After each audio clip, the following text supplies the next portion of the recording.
This was after Molly was live on air, saying that Caitlyn made a mockery of the women's sport. She said that Caitlyn downgraded the quality and was only being talked about because of her engagement with fans. Meanwhile, the Fevers just lost out by 1 point to the Mystics last night, in which was the largest attended game in WNBA history. The Washington Mystics moved tonight's game against Caitlin Clark to the nearby NBA arena and ended up setting a new all-time WNBA attendance record.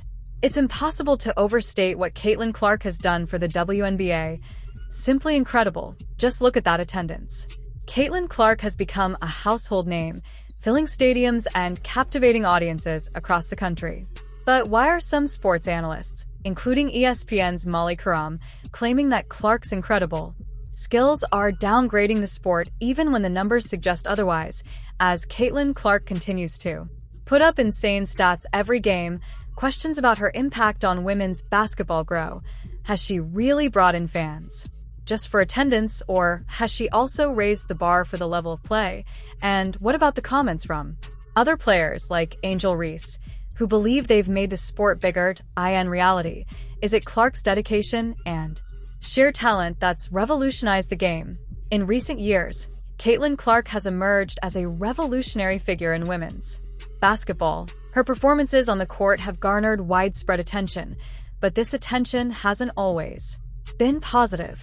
Amid her rise to stardom, ESPN analysts, particularly Molly Karam, have been outspoken in their criticism of Clark. What could be seen as a groundbreaking moment for women's sports has instead turned into about Clark's influence on the game and her role in shaping its future. While Clark's records and abilities speak for themselves, the media's reaction to her, particularly from figures like Karam, has sparked conversations about jealousy, sexism, and the double standards that plague female athletes. Molly Karam, one of the most prominent voices on ESPN, made waves when she claimed that Caitlin Clark is making a mockery of the sport. Karam's words were stinging and unexpected, and they quickly caught the attention of basketball fans and sports analysts alike. But what did Karam really mean by this accusation, and is there any truth to it? We all know the answer to that. Of course there isn't. This kid's on the wrong team. She's got the wrong skill set to handle the physicality of that league. And she's a rookie. And if you're a WNBA player, if you're any kind of player, you're going to say, I'm going to make a statement. Targeted by society, targeted by her looks, targeted by her reputation, targeted by the disrespect that they've shown to the WNBA. There's a huge target on this kid's back. I thought Cameron Brink said something really smart. She said, no, they're expecting this rookie class to be perfect. This rookie class isn't even one of the best rookie classes in the last 10 years. Karam argued that while Clark has undeniably drawn large crowds and increased viewership for women's basketball, she has not elevated the overall level of play in the sport. According to Karam, Clark's style of basketball is flashy but lacks substance, a spectacle that appeals to casual fans but doesn't contribute to the quality of the game itself. Essentially, Kareem suggested that Clark is more of an entertainer than an athlete, someone who can bring in numbers, but fails to uphold the integrity of the sport. The heart of Kareem's criticism seems to be the idea that Clark's game is too reliant on three-pointers and highlight reel plays, which some see as a deviation from the fundamentals of basketball. Kareem believes that Clark's focus on high-scoring performances comes at the expense of defense and strategy, aspects that she views as essential to the sport. It's important to look at Caitlin Clark's actual accomplishments. Far from being a mere spectacle, Clark has consistently put up numbers that prove her to be one of the most well-rounded and dominant players in the history of women's basketball. In her college career at the University of Iowa, Clark has broken records left and right, becoming the youngest player in NCAA history to record multiple triple-doubles in a single season.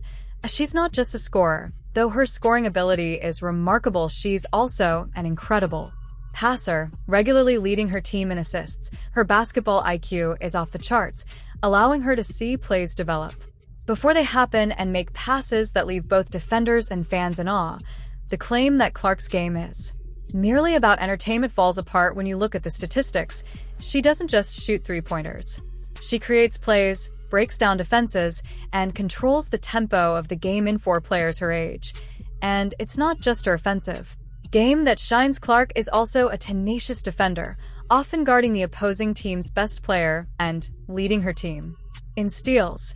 When Chiram says that Clark hasn't elevated the level of play in women's basketball, she seems to be ignoring the fact that Clark is doing things on the court that have never been done before. If anything, Clark is pushing the boundaries of what's possible in the sport, forcing opponents to rethink their strategies and pushing her teammates to new heights. But it's not just Kareem disregarding Caitlin. Monica McNutt has been doing the same thing too. She said if Chicago finishes above the Indiana Fever, which they didn't, she would give Rookie of the Year to Angel. Watch this. I have said this all season, BC. My Rookie of the Year is going to go based on the standings. Okay. Because I think that is how you have the opportunity to measure impact. And the sky's right above And them. the Sky right now are in the playoffs, so you'd have to give the nod in my mind to Angel Reese. But again, what I think is happening here is this black woman is trying to play mental gymnastics and find a way to put Angel Reese above Caitlin Clark. Rookie of the Year does not go to a team. That's why it's called Rookie of the Year. It goes to an individual player. So wouldn't it make sense that you would analyze their statistics and analyze individual play overall? Like, this woman is doing all types of mental gymnastics in order to come to this conclusion so she can try to place Angel Reese above Caitlin Clark in that race. When the Fever and the Future are ranked higher than the Sky, I'll be curious to see if she says the same thing. See if she then tries to maneuver to something different. One of the most remarkable things about Caitlin Clark is her consistency.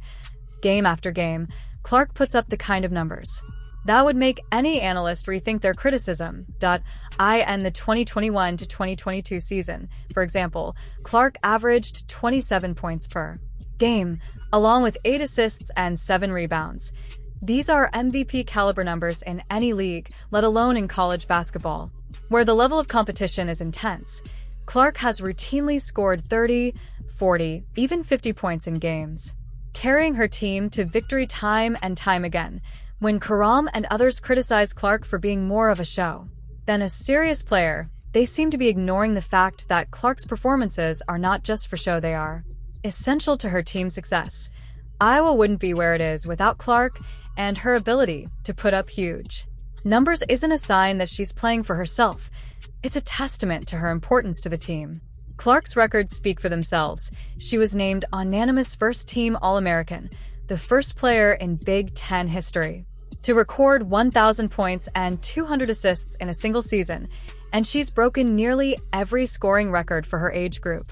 But perhaps most importantly, Clark has done all of this while maintaining an incredibly high level of efficiency, shooting over 45% from the field and nearly 40% from three-point range, while Caitlin Clark has remained largely above the fray. Another player inserted herself into the conversation. Angel Reese, who plays for LSU, has repeatedly claimed that she is the one who has made women's basketball big and that the media has unfairly focused on Clark while ignoring her own contributions to the sport. In Reese's eyes, she has been cast as the villain, while Clark has been portrayed as the hero.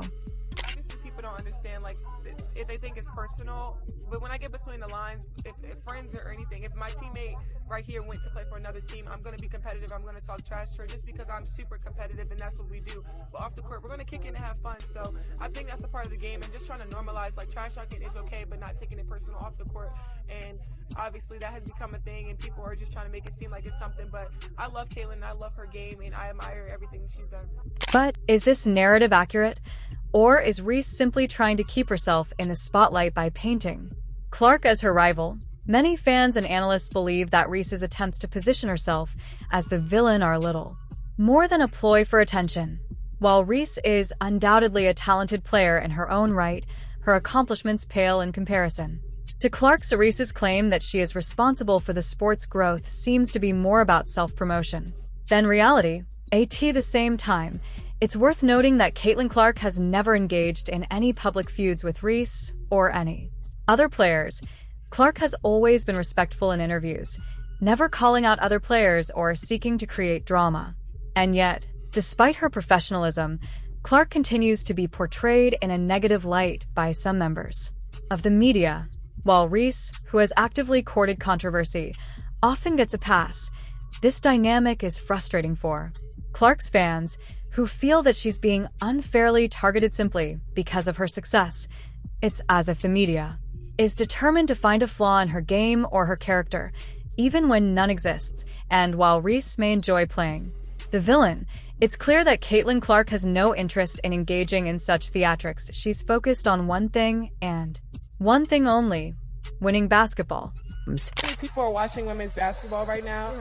It all started from the national championship game, and I've been dealing with this for 2 years now. And understanding, like, yeah, negative things have probably been said about me, but honestly, I'll take that because look where women's basketball is. People are talking about women's basketball, but you never would think that we'd be talking about women's basketball. I'll look back in 20 years and be like, yeah, the reason why we watching women's basketball is not just because of one person, it's because of me too, and I want y'all to realize that. One of the most puzzling aspects of the Caitlin Clark controversy is the way the media has treated her, despite her incredible success. On the court, Clark is often portrayed in a negative light, with analysts like Molly Karam questioning her abilities and suggesting that she's more of a sideshow than a serious player. But why is this the case? Why is Caitlin Clark, a player who has done nothing but excel at the highest levels of the sport, so often the target of criticism? Part of the answer may lie in the media's tendency to tear down those who succeed too quickly. Clark's rise has been meteoric, and it seems that some members of the media are uncomfortable with the idea of a young player achieving so much so fast. There's also the issue of jealousy, particularly from ex-WNBA players who may feel that Clark's success diminishes their own accomplishments. For years, the WNBA and women's basketball in general have struggled to gain mainstream attention, and now that Clark has brought new fans to the game, some formers seem to resent the fact that it took a rookie to do what they couldn't. But perhaps the most troubling aspect of the media's treatment of Caitlin Clark is the double standard that exists for female athletes in men's sports. Players who dominate at a young age are celebrated, not criticized. When LeBron James entered the NBA as a teenager and immediately began breaking records, he was hailed as the future of the league. But when Caitlin Clark does the same thing in women's basketball, she's accused of making a mockery of the sport. The Olympic break helped the Indiana Fever more than any other team. And I felt like the Olympic break really hurt Chicago. Because I thought before the break, Indiana was playing well, Chicago was playing well, and granted, there have been injuries and things like that. But since the Olympic break, this Indiana Fever team, to me, is a completely different team. This double standard